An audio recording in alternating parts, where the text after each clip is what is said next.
Okay, let's do this problem. It says find I1 in the circuit using node voltage analysis. So they give us a circuit diagram and they want us to find the current I1, which we know is the current in this branch here, right? So the current is going to be flowing in this direction. Now, we're going to be using node voltage analysis. So the first thing we're going to do is we're going to label all the essential nodes. So we know this is one node, this is another node, and we have one more essential node, which is going to be at the bottom here, right? So we're just going to label it. Now that we have identified all of our essential nodes, we have to take one of those essential nodes to be our reference node. Most times, it's going to be the one at the bottom, but a good rule of thumb is to look to see which node has the most interconnected parts. We can see the node at the bottom has the most interconnected parts. Therefore, we're going to take the bottom node as our reference node. You can also call this the ground. Okay, now we have two more nodes. So I'm just going to label this node 1 and node 2, right? V1 and V2 just stands for the voltage at node 1 and the voltage at node 2.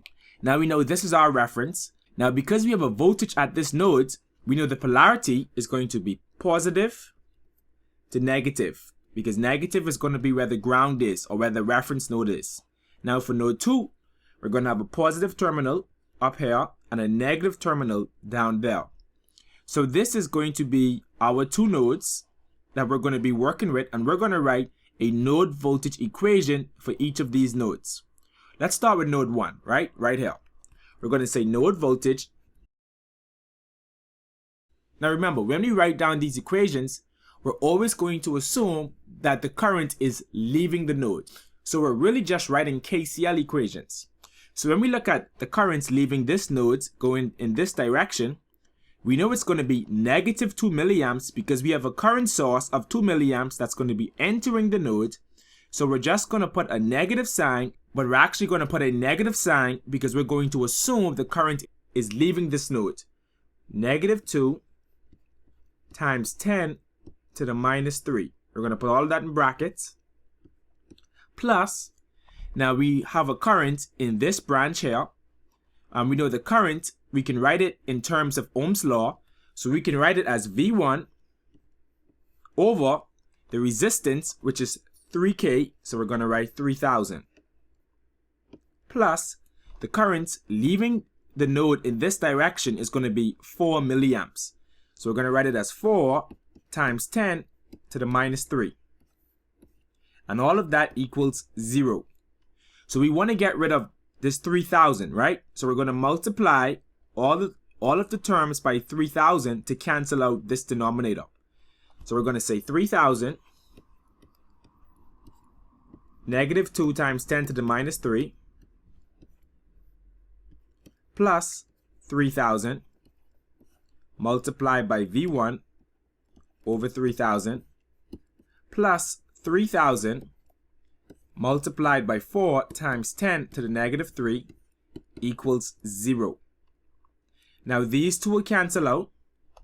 Therefore, you're going to be left with negative 6 plus V1 plus 12 equals 0. So when we solve for V1 now, V1 equals negative 12 plus 6. V1 equals negative 6 volts. Okay, now that we have the voltage at node 1, which is 6 volts, we can find the current in this branch and use KCL, right? That's one way we can go about this. Another way we can go about it is we can actually use node voltage at node 2, find the voltage at node 2, and then find the current in this leg here. So which way do you want to go about it? Let's go about it that way, right? That way we get more practice with node voltage. But if you don't want to do it this way, pause the video for now, find the current in this branch, and then take KCL at this node to find the current I1. So I'm just going to say node voltage at node 2.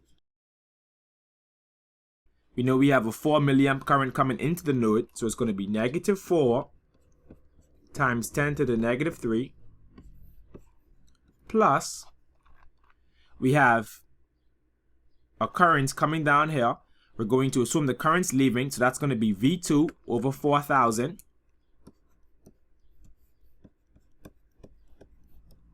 plus, we have a current entering this node, so it's going to be a negative 4 milliamps. So we're going to have plus negative 4 times 10 to the minus 3 equals 0. We want to get rid of this 4,000, so we're going to multiply each term by 4,000. So when we simplify this, we're going to get negative 16 plus V2 minus 16 equals 0. Therefore, V2 minus 32 equals 0. V2 equals 32 volts. So we know the voltage at V1, which is at node 1, and we know the voltage at node 2, which is 32 volts. Now that we have this, we can find the current in this branch here. So we can find this current, and we're going to assume the current's leaving. So we're going to assume the current is going to flow in this direction now. So let's label that current. We're going to label it I0. So to find the current I0 now, we're going to say I0 equals V over R, which is going to be V2 over 4K. Therefore, I0 equals, we know V2, we just found that out to be 32 volts. So we have 32 volts over 4,000. Therefore, that's going to give us I0 equals 8 milliamps. So we know the current flowing through this branch is 8 milliamps, right? We know that. Now that we know this current is 8 milliamps, think about it. When the current reaches this node right here, it's going to split in two directions. Some of the current is going to go this way. This is where the source comes from. And some of the current is going to go this way. So we can take KCL right at this node to find the current I1. So let's do that, right? We're going to say KCL at node. Let me label it. We're going to call it node A. Okay? So KCL at node A. We know the current entering the node must equal the current leaving the node. Well, the current that's going to be entering this node is just going to be this current we label here, I sub 0. So we have I sub 0 equals the current leaving. We have a 4 milliamp current, and we have the current I1, which is what they want us to find. So we have 4 milliamps plus the current I1. We know I sub 0 is going to be 8 milliamps. So we can write 8 milliamps equals 4 milliamps plus I sub 1. Therefore, we know I sub 1 equals 4 milliamps. So this is going to be our answer for this particular problem. Okay? Now, if you wanted to do it a different way, like the first way I said, you could have actually found KCL at the reference node. So let's do that as well, just for review. KCL at, I'm going to say ground node. We know the current entering that node is going to be the current I1, but also we're going to have a current coming through this resistor here. Let's label that IA. We have IA and we have I1.